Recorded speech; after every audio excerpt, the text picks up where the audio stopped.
folks. It's time for Democratic Perspective, brought to you by the Verde Valley Independent Democrats, a weekly talk show about the crucial political issues facing the Verde Valley, Sedona, Northern Arizona, and the nation at large. Join us for a stimulating, thought-provoking discussion. You'll get the facts as we focus on the challenges facing everyone.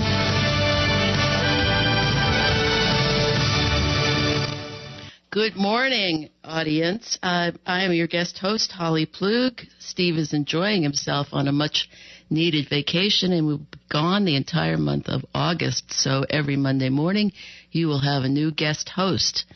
I'd like to welcome today Matt Goodwin. Matt has a PhD in philosophy and has taught environmental ethics, media ethics, technology and human values at Northern Arizona University, Coconino Community College, and Embry-Riddle Aeronautical University. He's often featured as a speaker at libraries and schools for the Arizona Humanities, Arizona Speaks program, and he's co-founder of Sedona Philosophy, which offers guided hikes and retreats in Sedona and Northern Arizona. So, Matt, when you and I were talking the other day, we were talking about philosophy and why global warming is not only a scientific issue but also a philosophical problem. Can you tell our listeners what that actually means? Sure, Holly. Thank you for having me. And the philosophy literally means the love of wisdom. So love of wisdom basically means that it is not the same thing as knowledge. When we love wisdom, wisdom is about what we do with our knowledge. And so it is something that we spend our lifetime trying to achieve, and we never really know exactly when we have achieved it. And it's more about what to do with our knowledge. So I may know how to do something, I may have a technology, I may know how to build something and to use a technology, but that does not necessarily mean that we should do it. So I may be a locksmith, I may know how to open every lock, but wisdom is knowing not to necessarily open every lock. And that's where I think global warming is a philosophical issue. We have quite a bit of knowledge about what we can do, but it's not necessarily what we should do. And we need to start thinking philosophically, I think, about what kinds of technologies we're using. And I think one of the things that we're doing is we're relying on very old technology, and that there's a lot of current technology that we should be using more of. Well, can you give us a few examples? Well, science tells us that we have the technology available to replace all of our energy demands.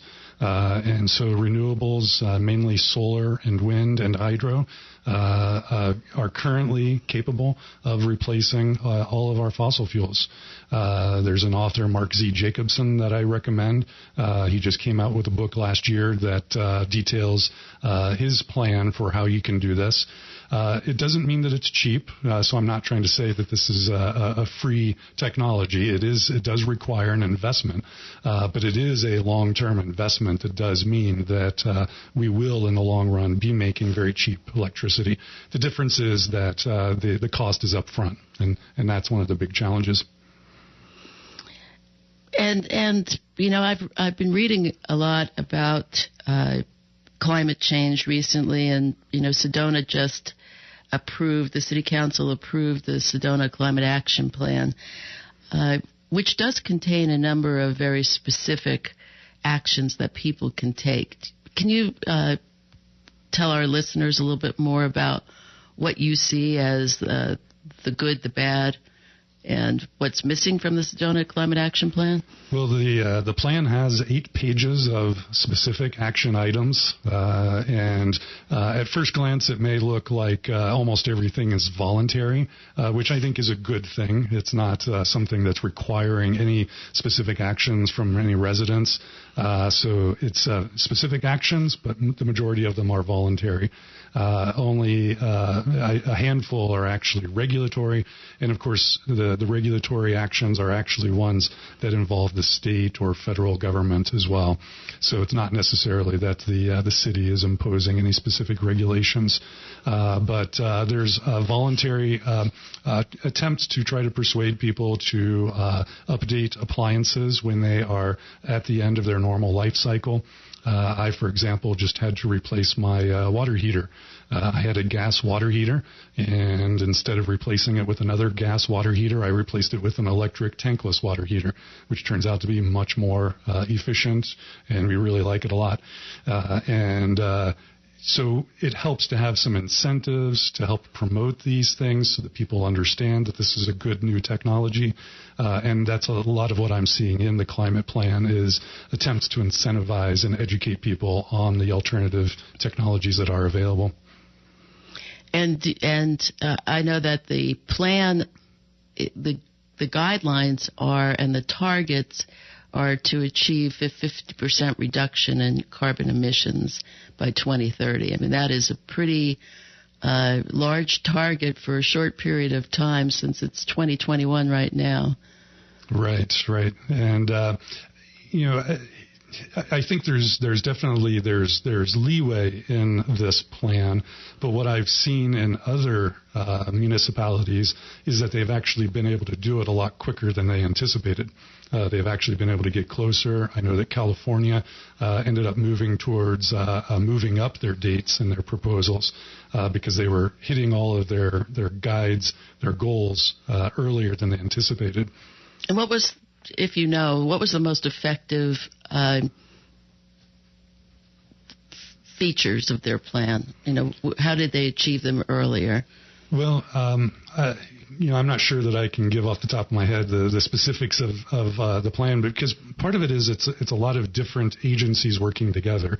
It's municipalities, it's the state, it's also industry, and I actually think that utilities have usually the clearest roadmap towards getting to zero emissions. And so that's what's a feature of the Sedona climate plan, is it also is very reliant on the utilities being able to go carbon neutral. So they usually have a clearer kind of roadmap to be able to say, okay, here's the technology we're going to invest in. Here's the amount of megawatts we're going to be replacing with renewable megawatts. Whereas I think it's a lot harder for a city to be able to say, okay, here's exactly what our emissions are, and here's exactly how we've cut them back. So it's a little bit more difficult to measure it, and I think that's what the city council has kind of run into. It gets into these murky areas. But it's more when you are working with other agencies, like in transportation or the utilities, that you're able to more clearly identify the reductions that you're able to make. Yes, and APS has been a part of the Climate Action Plan working group with the city, and they certainly are pretty strongly believe that they will be able to achieve their part of the emissions reduction. So why are people so resistant about climate change? Tell us about the myths around climate misinformation. Well, I think the biggest thing is people value certain things that they don't want to lose. And when we look at the types of actions we need to make regarding climate change, it means there are going to be specific changes in our behavior. And I think one of the primary ones is just in our automobiles. We're definitely an auto-centric nation. We love our automobiles, and I'm one who does as well. I actually grew up. My father was an amateur race car driver, and at one point I actually thought maybe I might become a race car driver. And so I have a strong attachment to automobiles as well. But I've also looked at the technology of electric vehicles, and I realize that they are far superior than gasoline engine cars. So I'm excited about the new technology. But I do know that there's a lot of resistance to this. People are used to the old technology. It's a very distinct skill that people have developed to be able to work on gasoline engine cars. And we're going to completely change that. And so that's a hard move to make. And people are used to power in an automobile being associated with noise and a certain smell. And so those are the types of things that are, I think, very powerful roadblocks to new technologies. And we see this historically a lot of times. People just don't want to get rid of their old technology. But I think it's also something that we can be very excited about. I think there's so much good new technology that people just haven't seen in action and have not had experience with. And just off the top of my head, again, I could talk about electric vehicles for a whole hour here. But most electric vehicles don't have a regularly scheduled maintenance of their brakes until over 100,000 miles. And in most cases, electric vehicles, when you start working on the brakes, even after 100,000 miles, they look brand new. And that's because these electric vehicles use regenerative brakes that actually regenerates more electricity.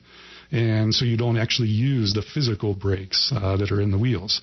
So that is a lot less wear and tear. The car has a lot fewer parts and is a lot easier to maintain. So are you saying that, because electric vehicles are more expensive to acquire, right? So are you saying that over a period of time, your upfront investment reduces the maintenance costs? Exactly. And then also the cost of recharging the automobile is a lot less than refueling with gasoline. And of course, that requires an investment in infrastructure. Right. Well, yeah, that's a good point. It also requires that the utilities are also making clean electricity. And so that's, again, where it kind of goes back to the utilities. It's not just individual personal choice of me deciding I'm going to buy a car. I need to be sure that I'm recharging that with clean energy as well. And yeah, that's an infrastructure problem. And there's also different technologies, as in the Tesla vehicles require a different electric charger than some of the other vehicles. Reminded me of years ago when you had the Betamax, Right. Yeah. So eventually will Teslas be, will there be a common charging methodology or My equipment? understanding is that has not yet really been a big hindrance. There's enough adapters that are available that there's enough crossover that people are usually not in any kind of a difficulty here. Again, and I think this is the kind of the philosophical problem of, well, how much do I actually use my car? On an average day, even an average week, people are not driving as much as they think that they are, or not as far as they are. I think the average is between 20 to 50 miles per day. Well, you really don't need a long-distance driving vehicle. So you can actually rest assured that you've got plenty of a charge, and you'll be able to bring your car right back home and plug it in, or you've got your own plug, and you've got the setup that's already there. And so it's really only when we're traveling that you really have to start thinking a little bit more ahead. And we've kind of gotten used to just being able to just hit the open road and know that there's going to be a gas station wherever we go. And it's just going to require now a little bit more planning. And there's opportunities, frankly, for people to stop and rest a little bit more and look around, which has other benefits as well. Well, I think that's the fear. I know a lot of people who have electric vehicles have the other car that they take when they go on trips, the gasoline car or the hybrid. Right. Just for those reasons. Well, my view is it's kind of a new adventure, and I think people will take that the wrong way of saying, it's going to be scary, but it's a new adventure of kind of planning and saying, well, where do we want to go where we know that we can charge, and I've found chargers in all kinds of crazy places where I wouldn't have expected, and I've said, oh wow, this would be a nice place to just hang out for a little while and take a rest, and so yeah, I think that this is what really kind of requires that we change the way that we think about the way we do things. And that is uncomfortable, I think, for a lot of people. And what about transit? How do we get people out of their cars for the love of cars that we have? The city is about to make a large investment in the transit system, and there are some people who are very excited about that, both for residents and for visitors. And then there's other people who believe that might be a wasted expenditure because of the fact that people won't get out of their cars no matter what. So how do you respond to that? Well, first off, I want to point out that the climate plan is nice because it is advocating for the mass transit, which solves another problem that people complain about, and that's the traffic. So that's a nice thing about this, is that it has it solves dual problems. And that is part of, again, the kind of the psychological problem that people may have, is getting out of their car and sharing a space with other people. But I find that when you go to cities where they have the infrastructure of mass transit that works well and effectively and quickly and is clean, it's really, really nice. And I do think that it becomes a shared experience, which I think, again, is what sometimes people don't want. And that's the concern, is that maybe we need more shared experiences of getting on a bus or getting on a light rail. Maybe, again, this is something that needs to get us out of our comfort zone. We need to encounter our neighbors and encounter our visitors that come to Sedona by getting onto a mass transit hub and going out to the trailheads, which is really the thing that I would like to see, is having quick, easy access where you get dropped off and you know that you're going to be quickly picked up if you come back to the trailhead. And that is the first target for next March, to have shuttles that go to 4 different routes, and there would be multiple trailhead parking lots that they would be dropped off at, and perhaps those parking lots would be closed so that the only way you could reach a trailhead would be by transit. Mm-hmm. Yeah, and I would just like to say that I used to be an avid biker. I used to bike up in Minnesota. I actually biked all year round when I lived in Minnesota, even when it was snowing. I biked in Flagstaff, and when I came to Sedona, I never biked. I don't go anywhere on a bike because I don't feel comfortable riding on these roads. So I've always felt comfortable all over the place, but I just never do it here. So I do think that a lot does need to be done to make it easier for someone to just hop on a bike and get to where they want to go, even if it's just to another mass transit or whatever. I just think that there can be a lot that can be done to make it a lot easier. So you haven't tried the shared use paths that are being built? Not yet. Well, you should try the one on Sanborn. Well, where I live, I have to get out onto 89A. So we need a path connector to where I live, or at least something that makes it a little bit easier so that you feel a little bit safer. And I know that so many people feel the same way, that they would be more likely to get out on their bike if they just felt a little bit safer. That's a really good point. And I think that, the GO plan, which has the shared use paths across the city, is in the process of being implemented. So there's, as I said, Sanborn, Thunder Mountain. There's going to be one on Chapel Road, one on Dry Creek. Right. So they're popping up all over. Yeah, I go down Dry Creek quite a bit, and I'm excited to see what's going to happen there with that path there. Of course, I think, again, the issue is connecting it to other places, and for me to get to a point where I feel comfortable to get to the path. So I think that the city's doing the right thing. I think it's on the right track. I think this is exactly what we need. But I can just tell you, historically, that's always been my concern. So let's get back to climate. Do we have reasons to be hopeful, and do we have reasons to be pessimistic?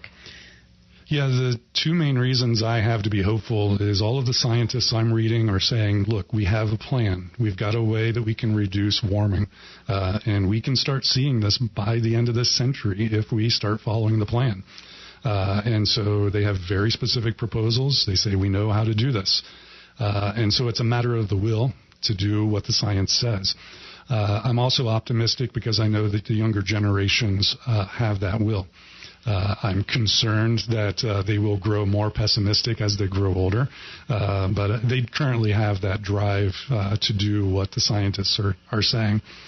My biggest pessimism is looking at the way science in general is being treated these days, the way education is being treated, but specifically science. When we look at the response to the pandemic, that's one of my big concerns. The kinds of misinformation that's out there is, frankly, what I was already seeing this kind of misinformation around climate change, and then when I started to see it in the pandemic, it was like they just kind of turned a switch and changed the subject to a new scientific area, and I think it's really undermining people's trust in science. And that's the big challenge. Like I said, I think the science has the solution, and we need the will, but there's a lot of undermining of the trust in science. And why do you think that that's occurring? Because to me, that seems like it's recent. Perhaps I'm wrong, but I feel like in the last several years, people have been very resistant to science and not following the science.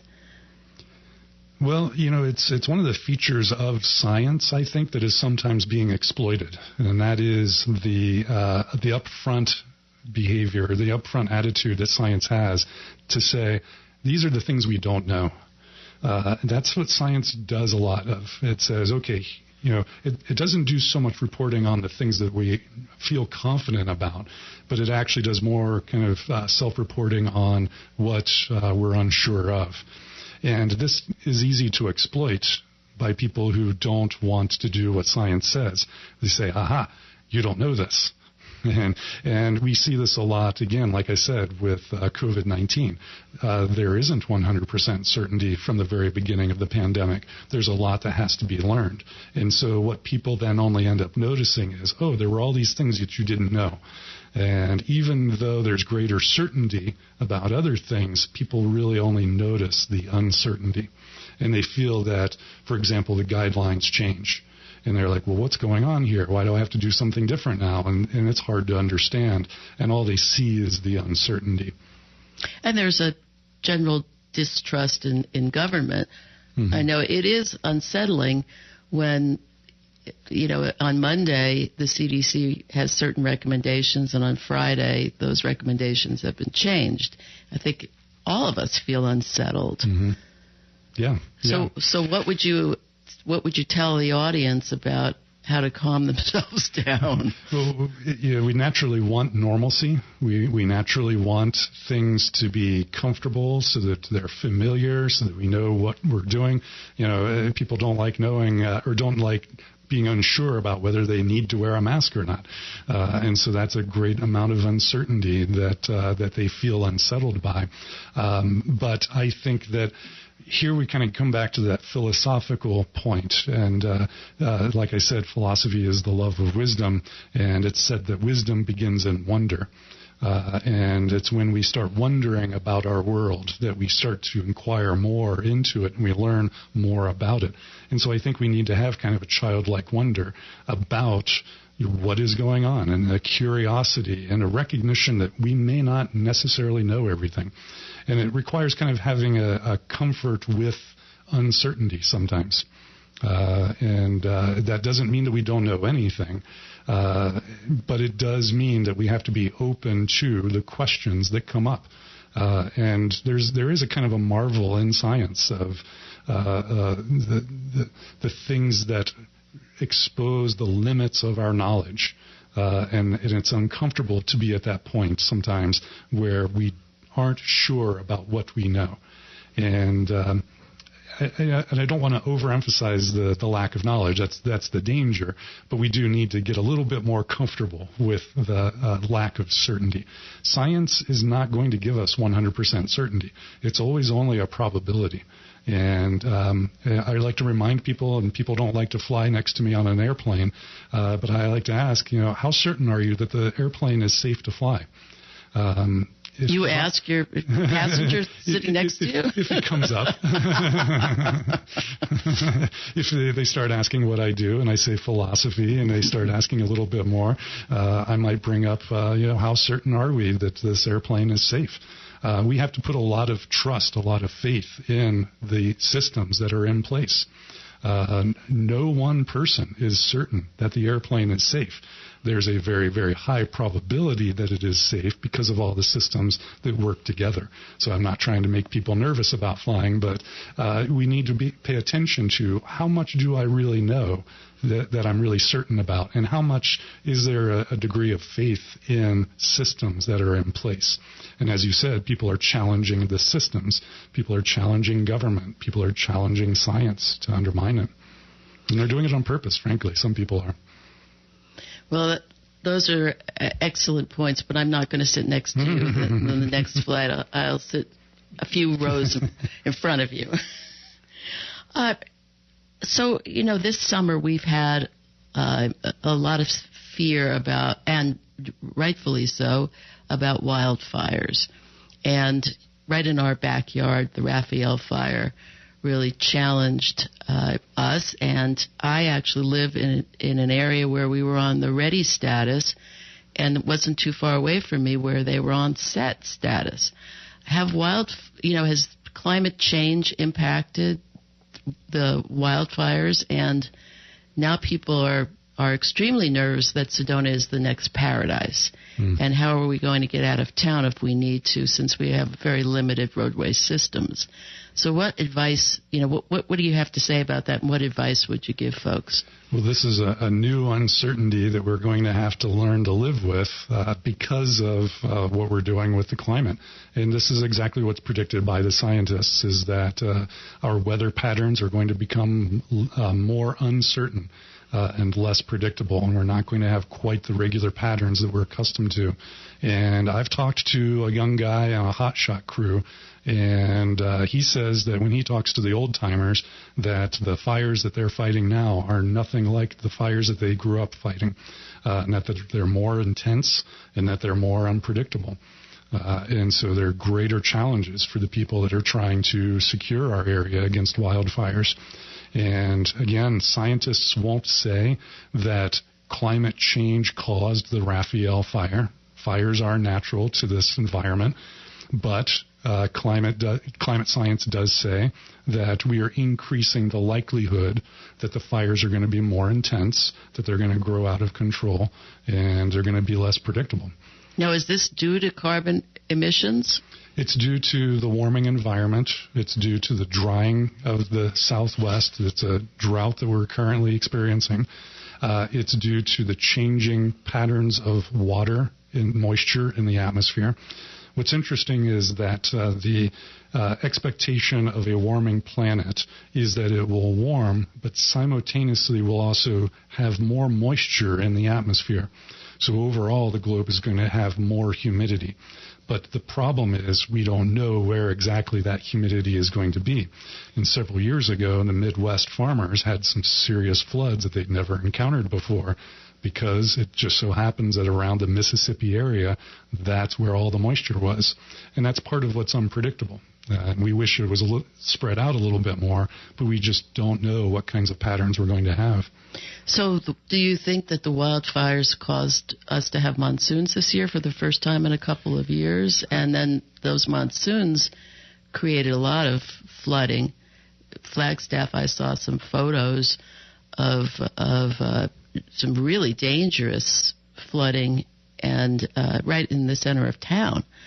And I know in uptown here, there was a lot of property damage as a result of flooding as well. So are they connected? So we wouldn't say that one causes the other. And I've not read anything that really sees any connection between the monsoons and the wildfires, except that the lack of monsoons historically the past few years means that the wildfires are going to be a little bit worse. But the predictions that I've seen is that the monsoons are going to become less frequent but more intense when they do come. And that's a little bit like what we're seeing, I think. And so we need to be anticipating that when we do get the storms, they're going to be worse. And if you look at what happened in Flagstaff, the flooding there was really a result of the burn that occurred previously. So a burn created a lot of damage, and then it became more susceptible to a stronger monsoon once the monsoon did come. And so the flooding gets a little bit worse in that particular situation. Now, you raised a good point about the change in the way in which fire remediation is is happening. And they did an absolutely brilliant job, the hotshot crews that came in here and saved our area. I have the most admiration for them. They were just incredible. But are they going to need to change their use of technology or their methods so that they're aware of the potential for flooding and the potential that, the techniques that they use could be causing issues in other areas? I'm not sure about that. It is possible that the techniques they're using for fighting the fires, this gets a little bit beyond my ability. The crews that are doing that work, that's their specialty. But I will say that there's a bit of irony in knowing that we're going through a drought, that things are very, very dry. We've got these wildfires that are getting out of hand, and we're watching these very large airplanes consuming fossil fuels, dumping water on these fires, basically contributing to global warming while trying to fight global warming. And that's the real challenge. I do think that we need to adjust our technology, but at that point, I'm not saying that we shouldn't fly an airplane to fight a fire. We should. Right. So let's change a little bit of the subject. We hear more and more about the notion of environmental justice. Could you explain, from your perspective, what that means and how that is, what we should recognize and how we should handle it? Yeah, so the United States is actually in a very fortunate position. We have the resources to address climate change, as well as we're actually not feeling the impacts quite as much yet. But other nations are much more vulnerable. And so it is often the poorer nations that are having to address climate change first. And we're seeing this all over the world. We see this in places like Myanmar.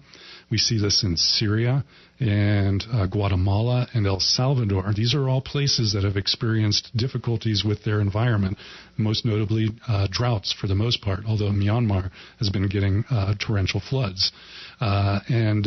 Syria, climate scientists now say the civil war that occurred in Syria was made worse by global warming.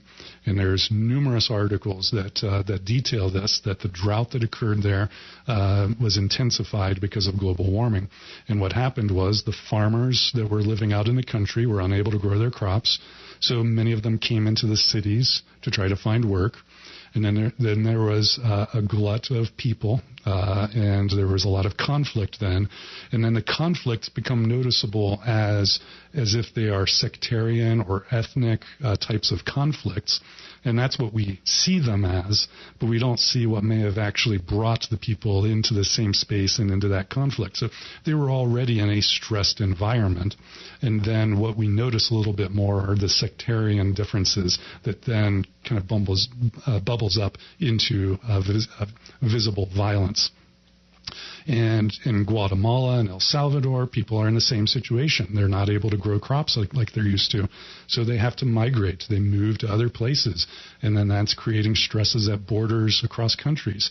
And so here's where we're really seeing folks that are suffering directly from climate change. And I think that we really need to be clear about making a connection to climate change when we see that people are migrating. I'm not saying every time a person migrates it's because of climate change, but often there are these underlying stresses that contributes to it. So do you think that you mentioned Guatemala, what about the other countries in Central and Latin America and our own border crises? Mm-hmm. Yeah, that's where I think that we need to be clear that this is connected to climate change, and this is one of the things that scientists have predicted is that we are going to see more migrations as people have to try to adapt to a changing planet. And so that's where we're getting these conflicts. And so I think it's helpful to point out every time we report on something going on at the border that what may have motivated folks to move. It may have been because of food shortages and water shortages, and that they're trying to get to a place that's more stable. And like I said, the United States is relatively stable as far as the climate here. We've seen some disruption recently, but for the most part, we're not suffering as much as others. And so this is a justice issue. The United States is responsible for more emissions for a longer period of time per capita than any other nation around the world. China has now exceeded us in their total emissions, but China per capita, per person, still emits less emissions than the United States per person. So let me understand this. Are you positing that the impacts of what we do in the United States is causing the global warming other countries are feeling, and the lack of their ability to grow their crops is caused by the United States emissions? We're a very, very large contributor to that, yes. And so there's a sense of this ethical responsibility then.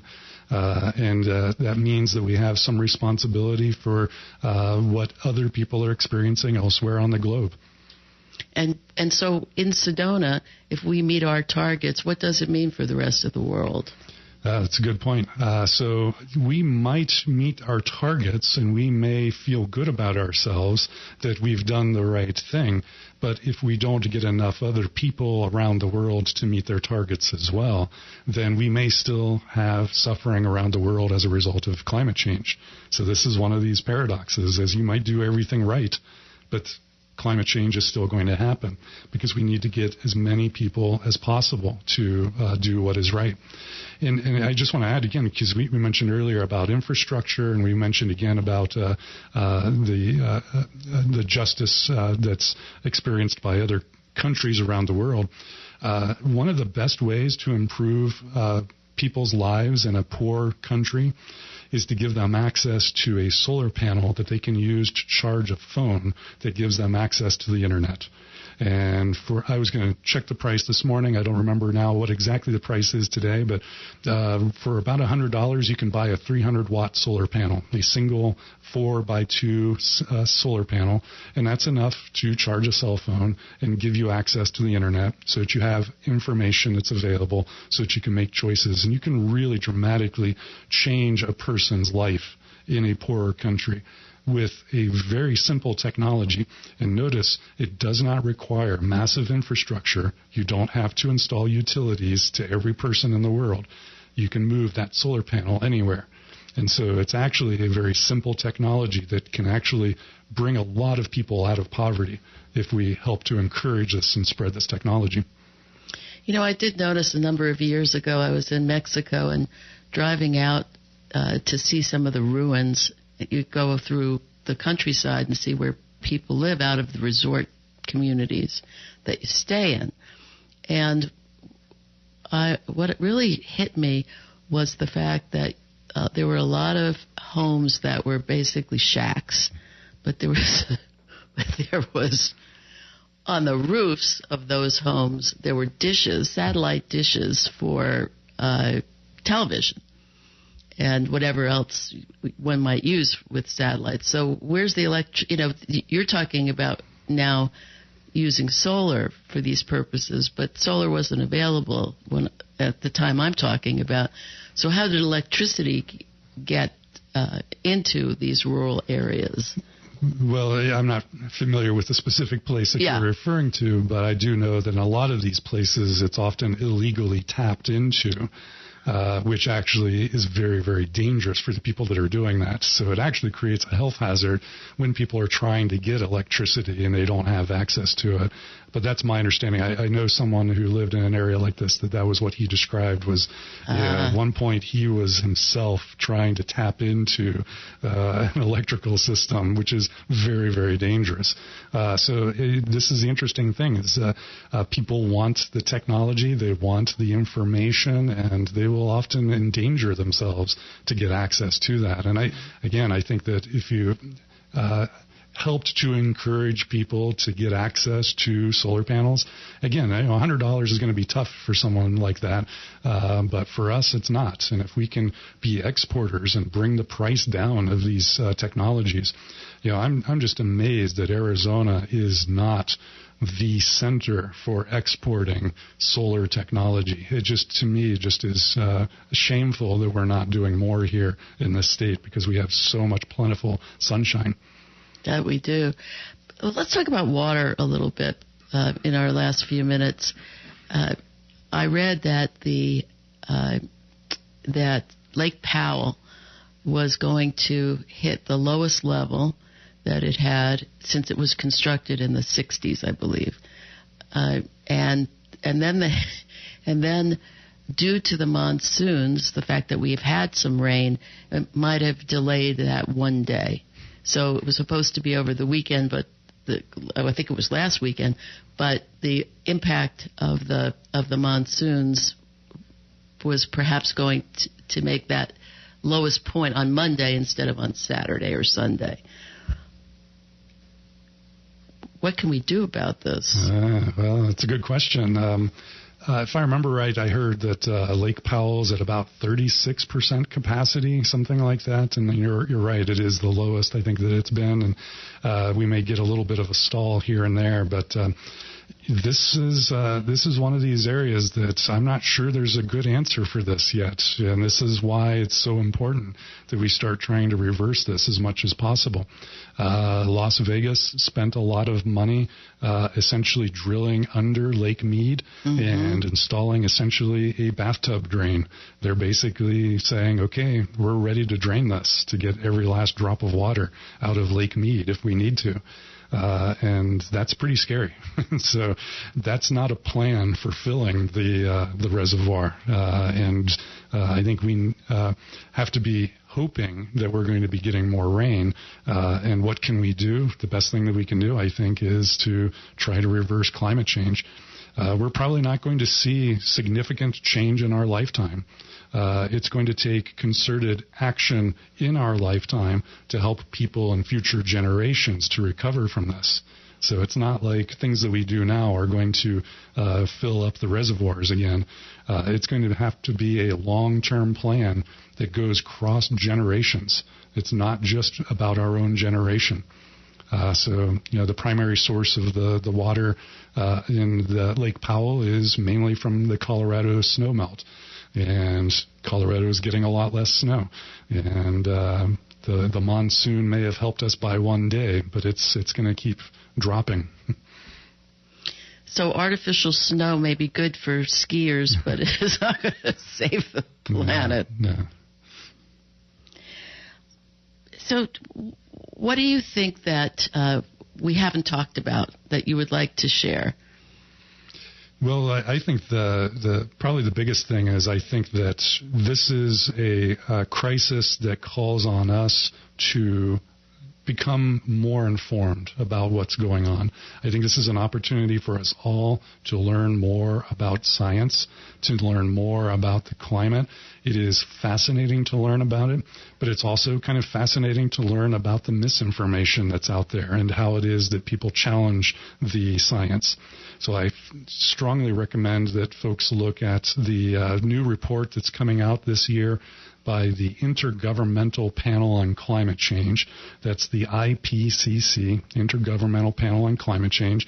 It is a difficult read, but I think everyone should at least read their executive summary. It's only a few pages long, and I think really everyone should be familiar with it. And who is this organization? It's the Intergovernmental Panel on Climate Change. This was formed by the United Nations. It's not driven by the United Nations, but was originally formed by the United Nations. And it's a collection of scientists from all around the world that are working on the current state of science around climate change. Okay. Well, thank you, Matt. I know that you're going to be leading a lecture and discussion on media and propaganda at the Mary D. Fisher Theater on Sunday, August 8th at 1 p.m.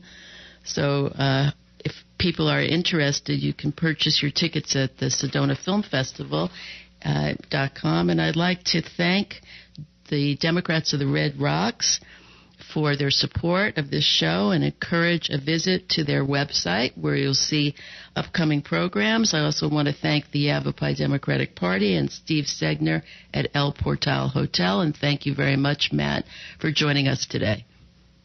You've You've been listening to Democratic Perspective, brought to you by the Verde Valley Independent Democrats, a weekly talk show focusing on the political issues facing the Verde Valley, Sedona, Northern Arizona, and our nation at large. Catch us every Monday morning after the 8 a.m. news, right here on AM 780 KAZM. It's beautiful out there, folks. Have a great day.